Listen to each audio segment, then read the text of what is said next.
Alec, welcome back to the podcast. And if you all didn't see our first episode that we released, we talked about basically ways that you can avoid making common mistakes as a hybrid athlete.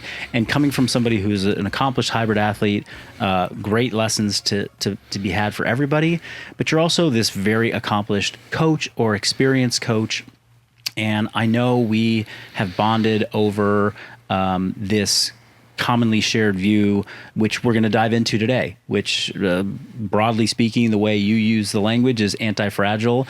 And for me, it's been about, years of trying to empower people to realize that they're more capable than they truly are. But tell me a little bit about what the Antifragile Lifting Club is all about. That's what your hoodie says right now. It's what the t-shirt that you gave me, which by the way is sick. I got a nice purple sort of tie-dye Antifragile Lifting Club shirt. Why is it important to you, and where does that stem from in your coaching career? For sure. So, a lot of the ideas around the Antifragile Lifting Club and Antifragile Messaging comes from both my experience as a personal trainer on the fitness floor, interacting with just, regular everyday people. But it also comes from seeing some of the messaging and content I see online of different coaches and trainers. I think whether they realize it or not, sometimes profiting and benefiting off of other people's pain and their dependency on their solutions. And sometimes even just kind of making up fake problems and dysfunctions and, you need my help with this, only I have the answer kind of thing. And it really disappoints me to see that, because I want to make high levels of fitness and health as accessible as possible to as many people as possible. And if that means I eventually put myself out of a job, so be it. But I hate seeing people, coaches, trainers, therapists, whatever, kind of put themselves in demand just for the sake of doing so, and saying, I'm the only one that can get you there. Only I have the knowledge you need to get you out of pain, where there's certainly a time and place for professionals like you and I and physical therapists and orthopedic surgeons and whatever. We all have a role to play in the healthcare system. But I think, unfortunately, sometimes we sell ourselves a little bit too hard and create this culture of dependency, where I really want to give the power back to the people and create a culture of health and wellness independence, where people are capable, strong, and knowledgeable on their own. And when they are in the gym and they tweak their back or they tweak their knee, they don't rush out to get an unnecessary MRI that day. They have the tools and the knowledge to handle some of those things themselves, and not be afraid of those things, and not catastrophize and worry, am I ever going to be able to do the things I love ever again? Is it, wear and tear catching up with me? Do I have an underlying pathology I need to be concerned about? There's all these things that run through people's head, and oftentimes they blame themselves. Did I have bad technique? These sorts of things. Is it, my bone-on-bone arthritis? Right. Am I just getting old? And you hear a lot of these, valid concerns. I never want to tell people that what they're feeling isn't legitimate, but they let a lot of things hold them back from pursuing high levels of fitness that they don't need to. And then often end up spending a lot of time and money kind of chasing this, wanting to feel perfect and things not ever hurting. Where I also think we need to normalize pain, not as in you should just be hurt and feeling bad all the time, but we should on some level normalize pain as just a normal part of the human experience of, like, you're a human being, you're an athlete. Sometimes things are going to hurt and it's not the end of the world. So these are some of the things that I want to get through to people. And, when I work with people on the fitness floor in a one-on-one setting, I often will see someone, they'll come in to work out with me for the first time. They're 55, 60 years old. I'm the 8th trainer they've seen. They've been to a physical therapist half a dozen times, and they have a lot of beliefs ingrained by the time they get to me. And we go to do some basic movement, right? And there's things that they're afraid of. There's things they're afraid of doing.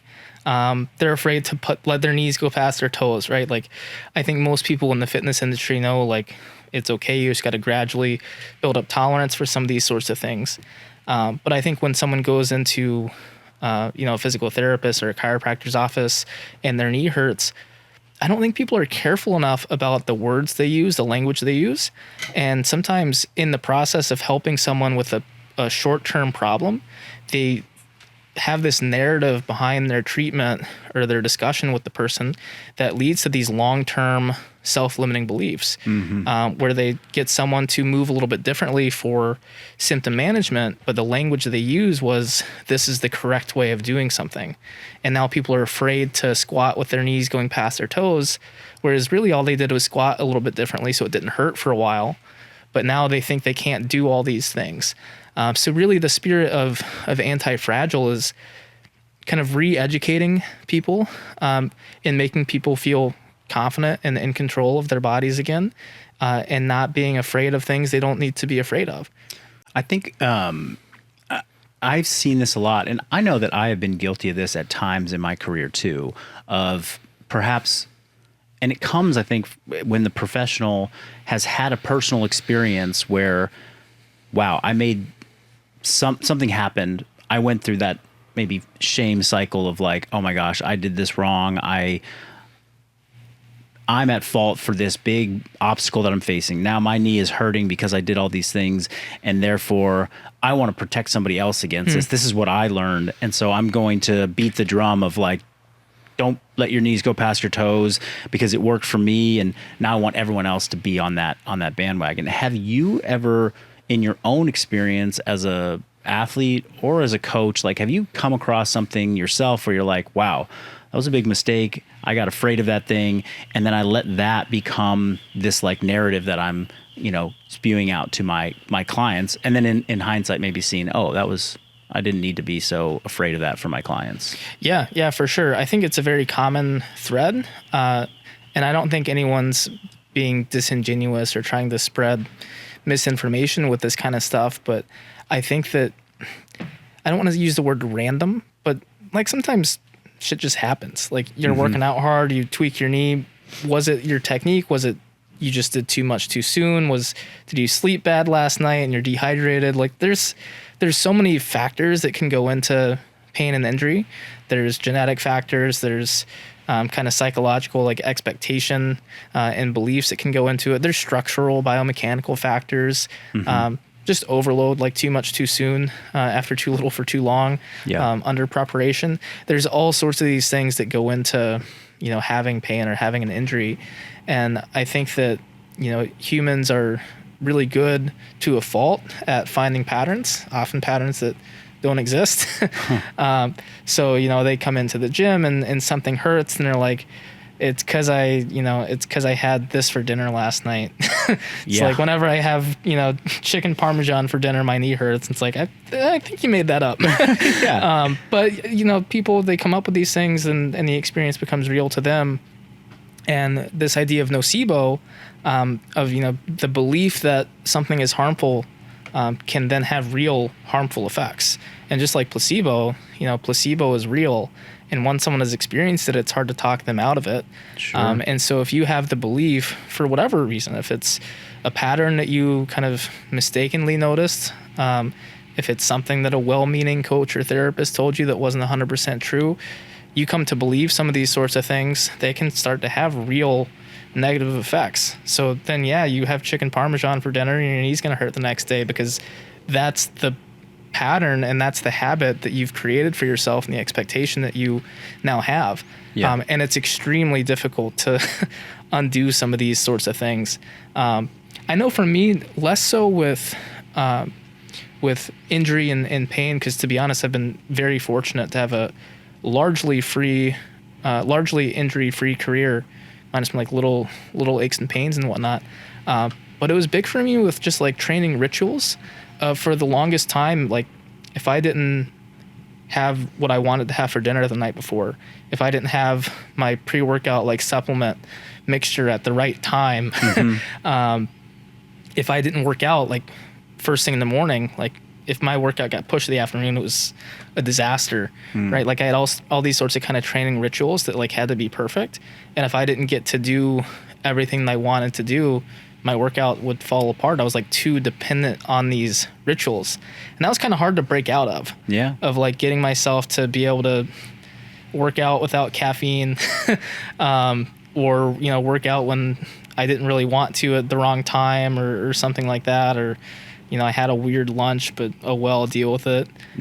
So that was kind of hard for me. And I've definitely seen it with clients, other coaches, where they think that their experience with pain or whatever, you know, they took a supplement and they felt great. Everyone should take it, right? Right. Yeah. Or they did X movement and it hurt their back, so nobody should do it. There's just this, you know, it worked for me or it didn't work for me, and it just, you want to spread it to everyone. I think because people want to help. Exactly. You know, I think it's well intended, but everyone's experience, everyone's pain experience is their unique experience. Certainly, yeah. Yeah, I think that pain is such a powerful driver and motivator, and it anchors so many of these you know, belief systems for people. And I know that was hard for me as somebody who experienced major low back pain and injury early on in my training career and in my coaching career. It became something that I was hyper vigilant about for everybody. And it was like, well, it probably led me to, you know, be fearful of getting people hinging. Because like, okay, well, I had issues with pain during deadlift, and so everyone might have pain during deadlift. Yeah. Well, and the more you say it, the more you tell someone like, you know, this might hurt or whatever, like you're just setting the stage for that to happen. Exactly. Yeah. And it's like, it was so refreshing. I was just listening to a podcast with, you know, Dr. Mike Israetel and Dr. Mike, the Dr. Mike podcast. And it was like, our deadlift's bad. And he's like, no, they're a fantastic exercise. It was like this big stance of like, stop, you know, no, this is a great exercise for your back. Most people don't even have the strength to hurt their back by deadlifting. Like, do more deadlifting. It is good for you. What gets me about pain is sometimes we're not consistent as movement and health professionals about, you know, when is pain acceptable, not acceptable.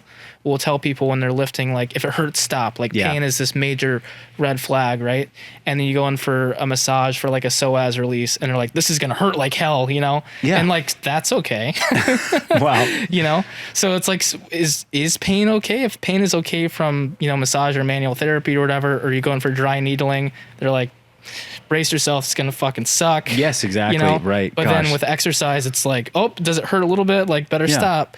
And like, make it make sense. I don't think that logic holds up. So I don't want to tell someone like, yeah, scream through 10 out of 10 pain and just like grit your teeth. But if you're training and like your knee hurts a little bit, your back hurts a little bit, you got that like 1 or 2 out of 10 pain, 3 out of 10 pain. It's not a red light, it's a yellow light. Yeah. Proceed with caution, see how you feel, try a workout, assess how you feel the next day. Did you feel better with movement? Did you feel worse with movement? And, you know, there's no one size, you know, fits all approach here. Yeah. I've had experiences where, you know, I woke up, and especially if I travel a lot or sit a lot, my back will just stiffen up. You know, like especially international travel. My first workout after like a long flight. It's it's brutal. My back's not really feeling it. I feel very old all of a sudden. But I've had plenty of experiences where you do a workout and you're like, I feel great. Like that 2 out of 10 pain I had is gone. Yeah. And then there's other times where like I push through something that maybe I shouldn't have. I'm like, next time that happens, I'm going to be a little bit more conservative. So it's definitely kind of a test it out and see how it goes kind of thing. And you got to learn your body and your little aches and pains, because everyone has little things, right? Yeah. Like you have a little back that tweaks on you once in a while, or you have a knee thing. Like everyone has their own collection of like shoulders that crack or whatever. And trying to extrapolate your experience of like, oh, I just got to crack my shoulder and then it's good. You tell that to someone with like thoracic outlet syndrome and be like, oh, you just got to crack it. It's like, no, that's not what they need. For sure. That's not what they need.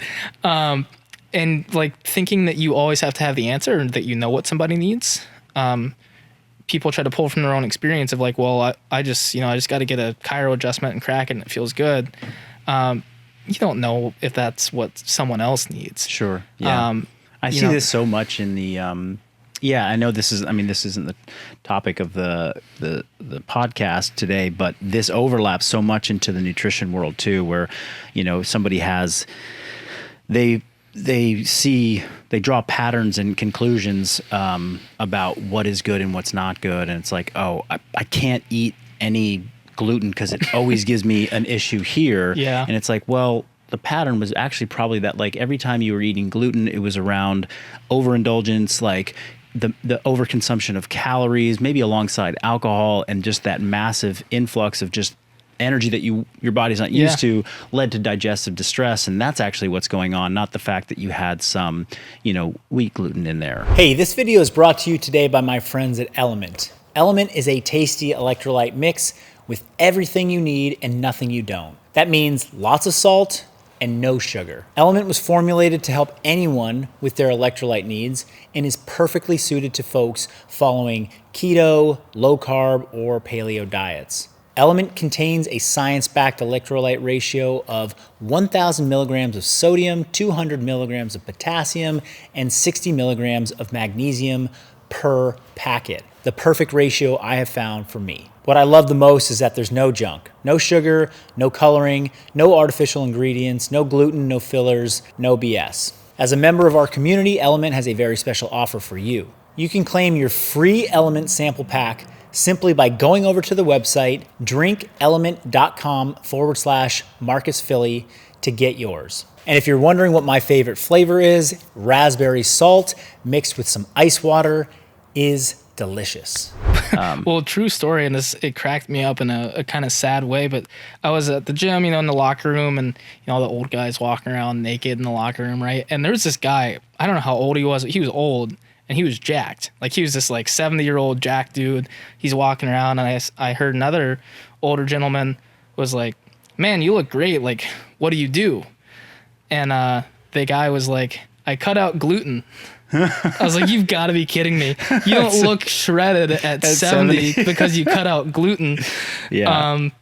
But people just want to share, and I'm sure the guy did. He probably made an adjustment and felt great, maybe shredded a couple pounds, whatever. Sure. But yeah, it's not the whole story. All right, well, let's move on to talking about quantity over quality as an idea and how it relates to, this overarching theme of getting people to feel like they have the power and they can do things themselves and they're not fragile humans. Yeah. I think as movement professionals, we often have a bias towards helping people with technique and performance and getting people to move better, because we want to show off our knowledge. It's what we're trained to do. We know how to, clean and jerk and snatch and do all the technical stuff. So when we see someone, especially a beginner, beginners, they move kind of clunky and unathletic because they're new, and it's just fine. It's to be expected. And we want to jump in and fix things. And I think that sometimes that's, warranted at the right level and at the proper dose. But I also think that most movement professionals would do well to step back and realize that you get good at things, not by being forced into being good at them, but by being bad at them. Totally. You have to get in the reps. You have to be bad at something for long enough and for enough time to develop some of those skills organically, in a sense. So I think we can guide people, kind of set up some guardrails, give them some tips. But I think sometimes we hold people back, and it's like, "Oh, you're not doing this perfectly. Slow down, stop, take weight off the bar. We got to start over, get the PVC pipe out," kind of thing. And we expect a beginner who's they've walked into the gym day one, we expect them to have perfect snatch technique with a unloaded PVC pipe. Sure. And it's a pipe dream. That's not going to happen. Yeah. Quite literally a pipe dream. Yeah. It's just not going to happen. Yes. So I think unless there's an obvious safety concern of you're going to fall over or drop this weight on your head or knock out another gym member with this bar, sometimes you just got to let people make some mistakes. Yeah. And learn on their own, and know when to talk and know when not to talk. And this is really know which exercises you can make mistakes on. Exactly. It's you can get on the assault bike and hammer out sprints and you're not gonna make a mistake. You Exactly. know? However, if you're doing like burpee box jumps, you might really mess up your shin on a trip box jump. But yeah, I think that too often we hold people back from working hard because we want it to look perfect. And I've been there. I've been on the gym floor training a new client who just like for the life of them cannot figure out proper technique on an exercise. And I'm standing there as the coach with this person who looks ridiculous, and it's like I want them to look different because like I'm the professional. I'm standing here that doesn't look right. People are looking. The person's technique is off, but like just let them do some learning on their own too. Sure. And I think that is sometimes hard for coaches to do, and of just sit there, provide the right amount of feedback, but don't expect the person to look, exactly like you or however you want them to look on day one. And this kind of passion of mine stems from, a lot of times people will say quality over quantity kind of thing. But we have an obesity crisis. We have, healthcare costs are out of control. And a lot of those issues that we have can be partially addressed by working on people's metabolic health, getting them to have more lean body mass, basic stuff that you can accomplish with exercise that you're not going to accomplish with like a bird dog. You got to get someone on the assault bike sprinting, get their heart rate up. You got to get them on the leg press with enough mechanical tension to drive an adaptation. You're not going to corrective exercise someone to metabolic health. Sure. Yeah. And you can work on these things. You can work on movement quality or whatever you want to call it, but it should never come at the expense of the high effort that is needed to get somebody healthy. And I think people always undervalue just the systemic health effects of exercise as movement professionals.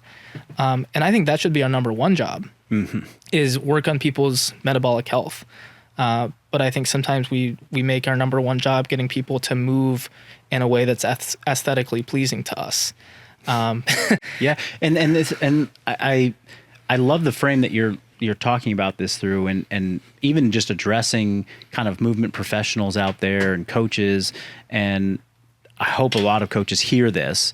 But if you're talking directly to the client and directly to the fitness consumer out there, it's like, look at your time allotment that you have to go and move your body, and know that all the things that you want out of your fitness journey, and that's better health outcomes, more lean mass, all those things, but additionally, like less pain. Yeah. It's going to come not from corrective exercising yourself there. It's going to come from doing hard work.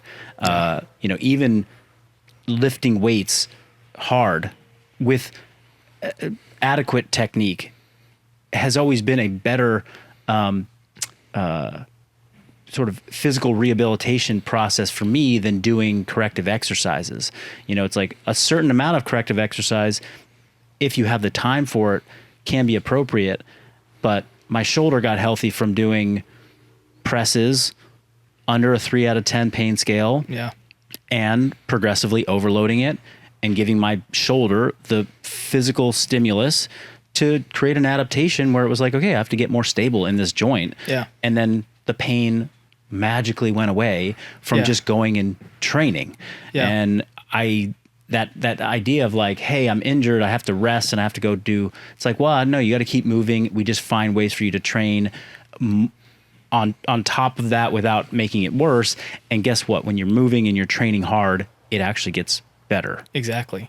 I do think, the place for corrective exercise, you can call it, is kind of just getting someone's foot in the door sometimes. Sure. People do have pre-existing like beliefs and expectations and that kind of thing. And sometimes telling someone like, hey, I know you don't feel great, but we just got to get you under the bar. It's a tough sell. Some people are more or less receptive to that messaging depending on, a variety of factors.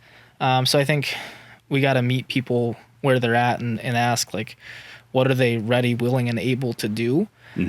So my goal is always to ramp someone towards, high effort, high output, focus on that kind of quantity over quality, kind of flipping that equation on its head a little bit. But if in the process, if I got to get them to do a few low level things because that's what they're ready, willing, and able to do today, that's fine. But I want to get out of that zone quickly. Yeah. I don't want to, like, if you're doing bird dogs day one in the gym, fine. Like, I'm not going to say anything about that. If you're in the gym doing bird dogs on week 16 of your training program and you haven't progressively overloaded, you're still doing the same corrective exercise circuit for the bulk of your training time, then we got a problem. So that's kind of my take on it. Use it to get someone's foot in the door. I think especially early stage, what do you want to call it? Early stage rehab or early stage fitness of just like getting someone started. I don't really care what you do. But we have to progress people. And I think that's really important. Yeah. And I also like just the foot in the door concept as well. Like I find that in practical coaching, you know, every day for a lot of our audience, it's a struggle to get in the door. Not like they're not just starting fitness like, oh, I'm scared to go in, I don't know how to start this thing, but they're coming from a long day of work. They're coming from a stressful, home life, and they're just like, I just want to get in the door. And so the thought of walking in the door and like, we're going to go jump into back squats. Like yesterday we walked in the door and within, 5 minutes we were doing hard, heavy sets. Most people just struggle with that. And so using some tools or some lower intensity movements or some get them in the door, activation, whatever, but with the goal of like, if you're doing that for the first 30 minutes of your workout, like that's a problem. But if it's the first 5-7 minutes and then you start to feel a little bit better and now we're ready to put a barbell on your back or go do some heavy goblet squats or something, then that's the right, that's a tool. It's a tool to ramp people in. And I see that in the gym all the time of people that they have trouble making that transition from life to fitness. And like, there's a lot of things that can work, low level exercise, some light cardio, whatever. But all else being equal, if we can get someone to do something fun, have something to look forward to of like, what do you want to do to start and warm up? And everyone's answer might be different. But you can kind of explore that conversation with people. You can try a couple of things, do a session where you're like, hey, today we're going to warm up with 5 minutes on the assault bike. Today we're going to warm up with some balance and agility. Today we're going to do whatever. And then you ask and be like, hey, what do you want to do? And I think if you give people some control and some autonomy with that sort of thing, I think you'll see a lot more success. Because if they're maybe not telling you, maybe they absolutely hate the thing that you've been having them do, and they're like, I want to go to the gym, but I'm just not in the mood for can't we just go to the basketball court and just shoot hoops for like 5 minutes and then I'm ready to go? Like, exactly. And I think that a lot of times as a professional, we want to be the ones in control and giving the guidance and making the professional recommendation. And maybe it feels like you don't know what you're doing or you're not in control enough when you ask the client what they want to do. But I think there's certainly a time and place for that. And I think, when it comes to like warm up, I think it's one of the best places to do that. Of, what do you want to do to get moving today? Cool. And you were talking about, people need to eventually you just need to put in the reps to get good at these things. We're not going to start somebody out with perfect technique. That really hit home for me when I was coaching people remotely and then coaching people in person and thinking like, okay, over the span of 2 years, this person did all this training on their own in their garage, and this person did all of it with expert eyes on them, giving them cues. And they both kind of arrived at a good front squat around the same time. It just takes time. And so we can maybe get too focused on what's good and bad technique. And I think, as a final, point around that, like what's another, how would you frame that to people and thinking about like, is there a perfect way to move? Is there how much variability should we accept? And, as a way to kind of, again, empower people to say, hey, you know what? Like, I don't look as pretty as that person, but I'm still doing it right. For the performance athlete, I think it's a whole different conversation of, what can we do with your technique to get you moving the most amount of weight or targeting X muscle as well as we can, right? And I think sometimes that's easier because it's more metric driven of, what's going to give you the best possible performance. Whereas from like a general health, fitness, kind of more broad, zoomed out perspective, sometimes it's tougher because there's such a wide range of what's acceptable. When someone's doing a movement, you're like, that kind of works. We could do this, but like, that's fine too. So when do you step in and say, we're going to do it this way versus that way? And that can be kind of tough. My general framework for kind of the everyday person is I want to expand what I call your movement vocabulary, of just kind of your movement options. I want you to be able to move a lot of different ways. I want you to be able to give me a really squatty squat, a very hingy hinge. I want you to be able to keep your back straight if I say keep your back straight. I want you to be able to bend your back if I say bend your back. I want you to be able to do all of these things and just have options available to you. So when I'm looking at someone and how they move, I'm never going to judge someone's technique on one exercise kind of in isolation. I'm going to view it in the context of what do their other exercises look like as well. So some people are very, they're great at using their low back for everything. I see people who, they round their back a lot on deadlifts, which is fine. They kind of good morning their squats, which is it's fine. But you look at their movement and it's like every exercise is really a back exercise, right?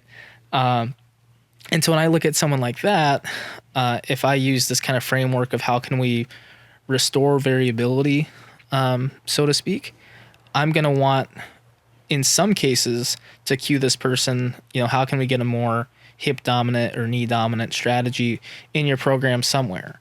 I'm not going to say rounding your back is bad or squatting that way is bad, but let's make sure that we have something else in your program too. And I think the language we use when making some of these changes is important, because I never want to tell someone, don't do it that way, it's wrong. I want to say, don't do it that way. I'm trying to achieve this with this exercise right now. And it's a subtle language shift, and sometimes it feels pedantic. But I think it is important because you never know what your client is going to remember. What's that one thing that stuck with them? You may work with someone for 1 year or 5 years, but eventually people are going to move on. They're going to move. They're going to go somewhere else. And what's that thing that they're going to remember from you? Are they going to be telling some future trainer a story of like, Marcus told me to always keep my back straight. And that's like you coach them for 10 years and that's the one thing they remember, right?